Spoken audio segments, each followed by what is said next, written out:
Yo, what up? How's it going? And welcome back for another video. Today's video we will be talking about Sandbox Gaming versus SKT. We're going to do a full recap of the series. So what I want you to get from this video, if you didn't watch the series, then hopefully this will be kind of a big recap for you, let you know what happened, so you can be more informed on the teams once we if you want to watch the finals or we get closer to Worlds, stuff like that, so you can be more informed.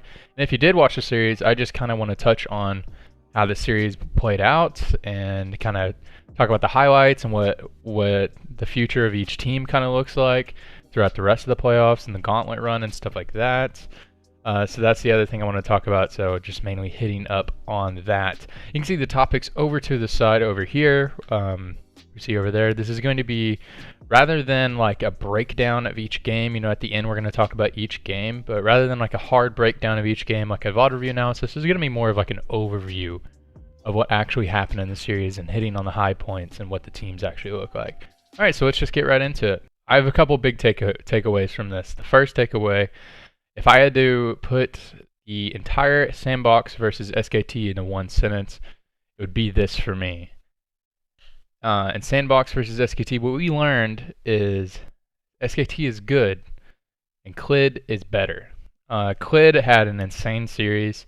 The duo play around Clid and Faker was super on point. A couple things that they'll probably have to clean up, and we'll talk more about that in a little bit.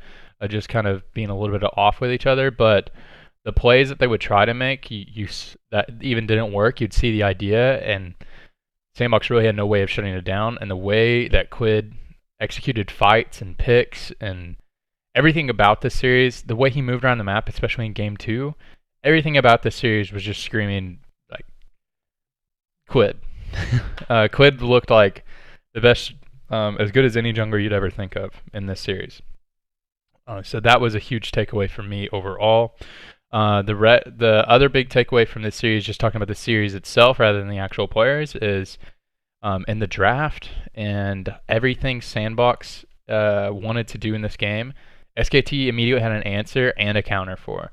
So when you look at like Sandbox and you think, Sandbox is a weird team for me in the first place, is of the playoff teams, even though they're seeded higher, and even of like the top 7 teams in Korea, or maybe 8, all the way down to Kingzone and Gen G, even the teams that didn't even make playoffs. I thought Sandbox looked the weakest of those teams. If you haven't been watching LCK, it was a craziness where about halfway through the split, or even like 75% of the way through the split, if the 7th place team could get first place, and that wouldn't be weird. Like number 1 through 7 was super close. It was like even questioning if SKT would make playoffs or Donwon would make playoffs or anything like that. It was crazy. There were so many scenarios where the top teams that we see right now wouldn't even be able to make playoffs. So I always thought that Sandbox was number 1 after like the first round robin or so, or the first half. They were in first place, but it was always a feeling that they weren't as good as first place and that they were just kind of holding on. Sandbox is a good team, but when you look at Sandbox versus the other top teams in Korea, it's hard to think of where they actually win the game. So Summit is, in my opinion, probably their best player on the team. Dub is very good. On Fleek's very good. They have a bunch of good players, but whenever they actually win the games, it's hard to think how they actually win versus other teams and where they match up well. And one of the big things about their team is they play some really aggressive bottom lanes. Ghost is a big Draven player, and you can play the Draven Morgana. Joker's a big Morgana player, very aggressive bottom lane. And whenever we start talking about Game 1 and stuff like that, SKT immediately had an answer for it. So in this series, everything that Sandbox wanted to do in draft were immediately answered by SKT, and everything, and even the plays that were executed in the game, Sandbox had no answer for, and they seemed kind of lost in the series. The other thing that I thought was really heavy in the series is I thought maybe there were some, playoff jitters for some of these players.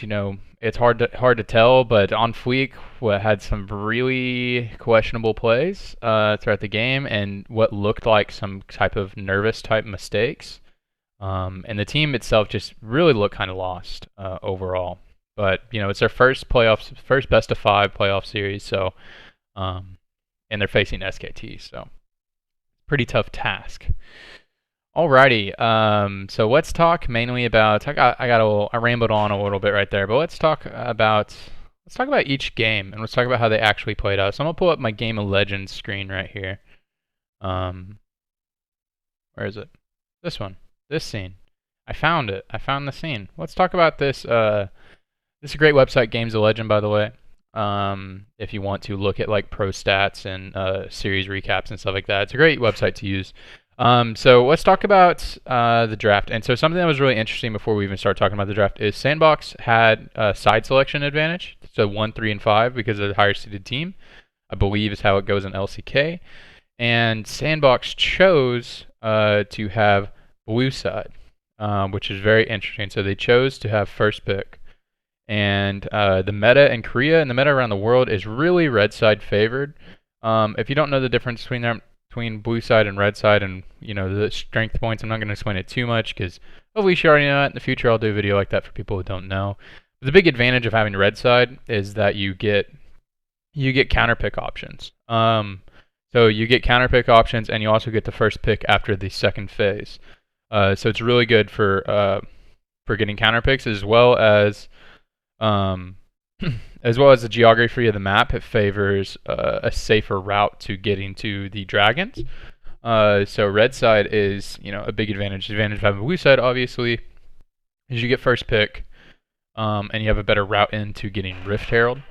Or it's safer getting in the Rift Herald because you don't have that wall and you can escape back into your jungle. So that's really the benefit of being on blue side. But blue side definitely feels kind of weak right now, because the power picks are going to be banned out just about every game. Like the Yuumi, like the champions you want to take at the 1 are going to be banned out, like Yuumi, Akali, Kiana, stuff like that, Azir, maybe. It really depends on the team, but the picks that feel very strong in the meta right now, the highest priority are like Yuumi and Akali, to me at least. And the only pick that you can get through at the 1 on blue side is Aatrox. And you kind of pick him as a weak side top laner most of the time. Sometimes he can play strong side, but I'm of the opinion that you pick him weak side most of the time. But Aatrox really isn't that oppressive. He loses most lanes, and Aatrox is crazy in a team fight, stuff like that. But it's interesting the priority on Aatrox and stuff like that in this. It felt like that's what they wanted. And they picked it at the 1, I believe. Sandbox did in game 1, so that was pretty interesting, I thought. Well, let's talk about actual game 1 draft. And so I believe they took the Aatrox at the 1, and then SKT answered with Silas Zaya, I believe. And then Sandbox picked Draven Morgana, which is what everybody kind of expected actually. And then they answered with the Karma pick. So the Zaya and Karma were a great answer to the Draven Morgana. It was just neutralizing that bottom side so they couldn't snowball through that. Then instantly once the Zaya and Karma was picked, and then it was shown that it can match up with the Draven and Morgana and lane it, or at least not let the Draven and Morgana do what they want to do. Sandbox's draft and their whole draft strategy kind of fell apart at that one point. And once you pick blue side and every other team favors red side, you're going to be stuck in that side for the majority of the series, for at least the first 2 games. If you lose on that side, you're going to be stuck in on next side as well. So that's pretty tough for Sandbox. It seemed like what they wanted to do in draft completely got turned around on them.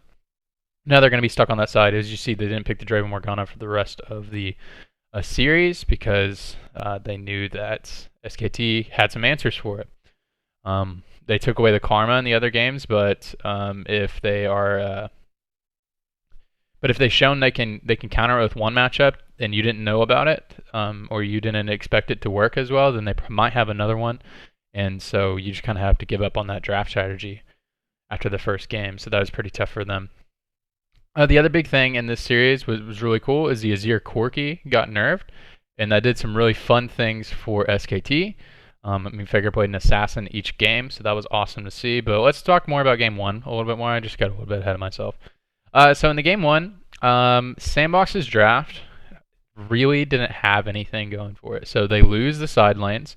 So you look at Aatrox, Talia, and when you get to the later stages of the game, After Renekton has his items and a Spear of Sojin, Renekton should win that side lane matchup. So you can match in the side lane, but you can't ever push an advantage in the side lane versus them. And then Talia versus Echo, that's a no fun zone for Talia in the side lane. So Talia can't ever answer side lanes, and Echo is one of the best champions at, if you want to play side lane with Echo, he's then the Talia wants to collapse on him with the rest of her team. He's one of the best at getting out of those types of situations. So the Echo was the last pick for SKT, or one of the last two picks. It was picked as the counter pick to the Talia. And so they don't have any options in the side lane. The team fights, when you look at SKT's comp, they look better in the team fights, honestly. They don't have no way of really dealing with the Sylas and the Echo, and a way to actually get on top of Xayah and Karma. So really the only way Sandbox wins in this draft is if they hard snowball around bottom lane. Is really honestly the only way that I see them winning. So there's a very narrow win condition. So as long as SKT plays accordingly, they play how they're supposed to play, this should actually be a pretty easy game for SKT. And they made some mistakes in this game, but the team fighting was actually super on point from Faker and Clid were super good. There was like a 4-man Echo ult that was pretty insane. All right, cool. So let's talk about game 2 right here. So game 2 was interesting. So Sandbox got forced back onto blue side because this was SKT's pick in the draft. I want to say they first picked Karma, but Karma was a high priority in the draft, so they took the Karma away, and that's almost always picked as a top lane champion right about now. Except for in game 1, that was a counter pick to the Morgana. So you would have to think that's going there. SKT grabbed the Aatrox, and they ended up counter picking eventually with the Castanet. I believe they picked Aatrox. Yeah, they picked Aatrox, Xayah, Rakan at 1, 2, 3. At the 1, 2, and then Rakan at the 3, I believe. Yeah, so and then they locked in the Elise and the Cassidy as just a scaling up champion, playing. Cassidy got a lot of buffs on this patch, so his laning phase is a lot better. And Azir got some nerfs, so you get Cassidy level 16, you win the game. If anybody doesn't know about that. I thought the Elise pick was interesting because normally you pick Elise so that you can dive enemy champions. And diving top lane is the easiest lane to dive, usually. So I thought that was pretty interesting that they picked that. Whenever I was watching this live, I was like, huh. Picking Elise right here, and they don't really have really strong lanes other than the bottom lane. So whenever I saw this draft, I was like, huh. I'm trying to think of where Clid makes plays in the early game. Karma's super hard to kill. Azir's hard to kill, especially with a Cassidy. He doesn't really do much. So when I looked at this draft, I was like, all right, so Lisa's going to have to kill the bottom lane. And then whenever we were watching this draft, or watching the game actually play out, I believe Clid did a full topside clear. He skipped his Raptors, went to his Wolves, I believe. At the same time, OnFleek was invading his blue, and then OnFleek left and then started pathing topside. And then Elise took a really inefficient way and walked all the way behind the enemy bot lane. If this play doesn't work out, it wastes a lot of time, but this is why you pick Elise. And then it got right behind the enemy bottom lane and killed the Alistair. And immediately that bottom lane was over. You already got to like Xayah Rakan at level 3 and 6 already. And immediately that bottom lane was over. And now you have a hard, strong side of the map with the Elise down there.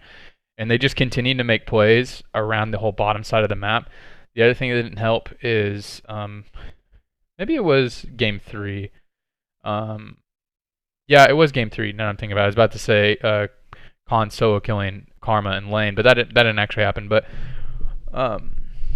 once we got to the mid game, this game was just honestly a hard stomp. There were just big advantages in the mid lane and bottom lane due to some plays around bot river that did not necessarily go the way of Sandbox. And then once you get to team fights and your Cassidy's already fed, Cassidy got a kill at like 6 minutes, which feels so bad because that champion's not supposed to do anything for the first like 25-30 minutes of the game. Cassidy got a huge lead in terms of kills, stuff like that. He ended up being a little bit behind in gold from losing some farm from in lane once we got to the mid game actually. But if you're Cassidy and you're facing Azir and you're pretty close in gold and in items, you feel good as the Cassidy player. That game was a hard stomp. Just well played by honestly every player of SKT. And that was not a great game for On Fleek, if I can recall. All right, game 3, obviously you can see is a huge stomp. So we're looking at game 3 over here. All right, there we go. I'll move that down. Huge stomp. This is when SKT ended up being on blue side, and they got the first pick Akali, which is, if you're on blue side, if you get Akali, then that's a huge win in the draft. You picked the Akali. They did get counterpicked by the LeBlanc into the Akali. LeBlanc is a very good matchup into the Akali. The Elise was picked again for SKT and the Aatrox. So they got Aatrox and Akali, which feels very good to have. And then they have the Leona and the Kaisa. If you don't know anything about Leona, she's a counterpick to Rakan in lane. And then Sandbox also had the Karma top again. And the Lee Sin jungle. So if you can look at the gold right here and the kill score 30-5, this was like an LPL game. Last game before this was like an LPL game too, super fast and loose. This game was a hard stomp. There's not a whole lot to analyze in this. Faker ended up getting like 3 kills in lane. He ended up giving away some kills too, but if you're getting kills in lane with the Akali, I think once you got to like 20 minutes, Akali was like 6-3. So the Akali was super far ahead. He took some like really interesting trades where he would die knowing that the LeBlanc would also kill him. A lot of times he would take 1-for-1 trades, but in that lane, that's acceptable, honestly, to take those 1-for-1 trades. Clid had some like crazy fights where he would flash the LeBlanc abilities and then sidestep them, and he would wait for the perfect timing. Clid just played like a monster in the series. Khan was quietly having an amazing series. Khan actually, it was really funny because whenever you pick the Aatrox into Karma, you always think when you're watching it, you're like, Aatrox can get some damage off on her, but he has no kill threat, and he's just feeding her gold constantly. And then when you're thinking about that and you're watching it, and even the broadcast was talking about that, he said, it's almost impossible to kill the Karma unless she makes a crazy mistake. And then not 15 seconds later, Khan solo kills Karma. Which was pretty insane. Then she comes back to lane, and then Clid and Khan dive her, and instantly top lane's over. Mid lane and jungle got kind of out of control into the mid game, and then I believe bottom lane was super ahead as well. It was a really sad game. I was real sad box for Sandbox in this series. Game 3 was just a stomp, and then SKT just started messing around and killing everybody. So yeah, that's what that series looked like. All right, talk about a couple more things. Big things that I really took away from this series is that SKT are now turning it on. Since the Azir Corki nerfs are in, they're really locking up with Clid and Faker in the way they're playing around each other. And for everybody who always talks about how boring the LCK is, I get it. I totally get it. The way the games play out and they're so slow, and you'll get to like a 40-minute game and there's like 10 kills. This is the only league that even gets the 40-minute games, ever maybe NA sometimes. And you're just like, there's only like 10 kills in this game, and they're trying to do choking vision. What is this, like 2014? What's happening? So that's everybody says that's true. But the other thing that is true is that LCK teams, SKT especially, can turn it on when they need to, can change their style for the playoffs and whenever they actually play against other teams. So like whenever you watch Rift Rivals between Korea and China, when you go into, you think of all these contrasting styles. China plays so fast, Korea plays so slow, but actually whenever they played against each other, the Korean teams were willing to play to the Chinese pace and play it better than them a lot of the time. So it's definitely a look that they can do. It's not just a slow, methodical game. Literally, Faker played an assassin each game, and they played a snowball jungler each game, and played a really fast style. Or not necessarily a fast style, but an aggressive style in each game. So I think this was a great look for SKT, and I think they're just really ramping up to get the Worlds right now. Some things they can clean up with Clid and Faker, even though I said that's the really strongest points of the team, how they play together. But there were a couple times where they were just seemed a little bit off sync, where Faker was taking some really bad trades kind of way too early before his jungler could get in. He was taking them on purpose. Like you'll see Faker solo die in lane, but he was taking a bad trade on purpose so that he could get a 2v1 and end up getting the kill. But he was taking them a little too early. A little too early some of the times, to where, to where he actually traded a death in the process. So if they can clean up those little issues right there, I don't know a mid jungle duo in the world that can stand up to that combo. If Clid keeps playing how he is, if Faker keeps playing how he's playing, I could see SKT being a very, very, very strong team going in the Worlds. So anyways, that's going to be it for this video. I hope you guys enjoyed it. Been looking forward to making this one. Super excited for the rest of SKT playoffs. Cool. That's about it. Hey, make sure to subscribe and all that good stuff if you haven't done that already. And you can follow me on Twitter. Maybe I'll leave my Twitter link in the description. I haven't decided yet. Okay, well that's it. All right. See you guys. Bye-bye. Bye.